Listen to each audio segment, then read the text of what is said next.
La voix militante était à la Convention citoyenne locale sur l'immigration, à Blois, le 27 janvier 2024.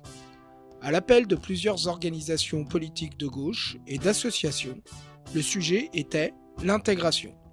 Cette conférence avait lieu le lendemain de la promulgation de la loi immigration de Moussa Darmanin.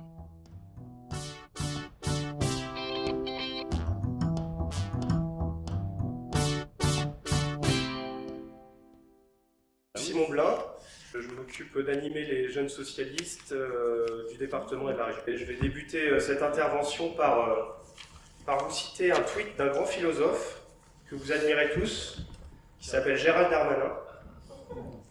Je cite « Jamais un texte n'a prévu autant de moyens pour expulser les délinquants et autant d'exigences pour l'intégration des étrangers. » Fin de citation. Sur les 86 articles que ce projet de loi composait, 32 articles ont été censurés pour motif de procédure, 3 articles censurés au fond et 2 articles en réserve d'interprétation. Pour rappel, initialement, le texte proposait une préférence nationale et prévoyait de priver de prestations sociales les étrangers en durcissant les conditions pour y prétendre. Alors, il y a une étude qui a été réalisée par un collectif qui s'appelle Nos Services Publics. Et donc, ils estiment qu'au moins 110 000 personnes pourraient basculer dans la pauvreté, dont 30 000 enfants. La tendance haute, c'est 110 000 enfants qui pourraient basculer dans la pauvreté, dont 50 000 dans l'extrême pauvreté. Parmi les horreurs restantes, on peut citer le refus de prise en charge par l'aide sociale à l'enfance de jeunes majeurs, la fin de l'accès à l'hébergement d'urgence après rejet de la demande d'asile, l'allongement de la durée de l'assignation à résidence à 3 ans en cas d'impossibilité de quitter le territoire français, et la délivrance d'une carte de séjour conditionnée à la maîtrise d'un niveau minimal de français et à la signature d'un engagement à respecter les principes de la République.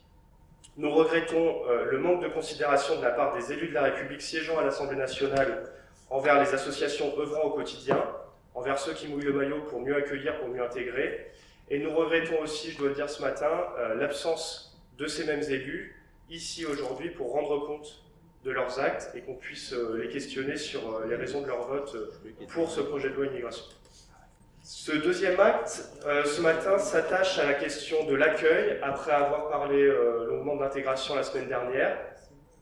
Donc peut-être qu'on peut commencer avec Anan. Est-ce que le Loir-et-Cher fait partie des signataires de la tribune qui proposait de ne pas appliquer les mesures de cette loi immigration? Hanan El Hadraoui est conseillère départementale élue Loir-et-Cher en commun depuis 2021. Donc non, le département, voilà, on ne va pas se le cacher, nous sommes dans une assemblée majoritairement à droite. Donc Benjamin et moi essayons régulièrement d'interpeller l'Assemblée et son président sur ces questions-là, en rappelant que ça reste des missions prioritaires des départements et que l'accueil et l'accompagnement doit être universel et inconditionnel. Mais malheureusement, nous ne sommes pas forcément suivis sur ces sujets-là. Ça reste quand même un département très à droite, avec une volonté d'appliquer à la lettre les directives nationales et de citer en permanence les départements limitrophes qui, eux, font, soi-disant, beaucoup moins d'accueil, de moins bonne qualité. Et voilà, souvent on nous rappelle qu'on ne peut pas accueillir toute la misère du monde dans notre beau département. Donc quelques chiffres au niveau sur notre département, on a à peu près 130 mineurs non accompagnés sur un total de 17 000 et quelques au niveau national. Sur les chiffres de 2022, ils étaient environ 14 000 et le département, c'était 0,48% de jeunes accueillis et accompagnés. Donc c'est vraiment une goutte d'eau. C'est pas ça qui va plomber les finances du département. Odile Garnier est présidente de la Ligue des droits de l'homme du Loir-et-Cher. Moi, je voulais quand même vous faire part d'une information donnée par le directeur général de l'Office sur France Inter mercredi dernier. En fait, la France est l'une qui expulse le plus de personnes. L'année dernière, ce sont environ 12 000 personnes qui ont été expulsées par les forces de l'ordre. Contrairement à ce que l'on nous dit, que la France n'expulse. Il faut savoir que malheureusement, avec les nouvelles mesures, les expulsions vont aller bon train, puisque les OQTF, depuis plusieurs mois sur le Loir-et-Cher, eh bien, sont très très nombreux pour divers motifs. Il y en a qui de première demande de carte de séjour avec promesse d'embauche, pourtant la réponse, obligation à quitter le territoire, interdiction de retour, assignation à résidence, voilà. Donc, il y a des expulsions sur le Loir-et-Cher qui sont musclées. Pour venir en France, quand même, il y a plusieurs situations. Donc déjà, il y a ceux qui font la demande d'asile, ceux qui viennent en réunification familiale pour la famille de ceux qui ont eu le statut de réfugié, et après il y a ceux qui arrivent, qui font une demande de carte de séjour, et après qui font venir leur famille, regroupement familial. C'est déjà compliqué, mais je pense que ça va être plus compliqué. Réunification familiale aussi, parce que maintenant il va y avoir une exigence de niveau de français. Demander à une femme afghane de parler, d'avoir le niveau B2 pour venir rejoindre son mari, ça va être hyper compliqué quand même. Cette loi, je pense que beaucoup de personnes me disent à moi pourquoi tu es contre, pourquoi je suis contre, parce que déjà personne n'a contacté les gens qui, nous on les côtoie toute la journée, voilà.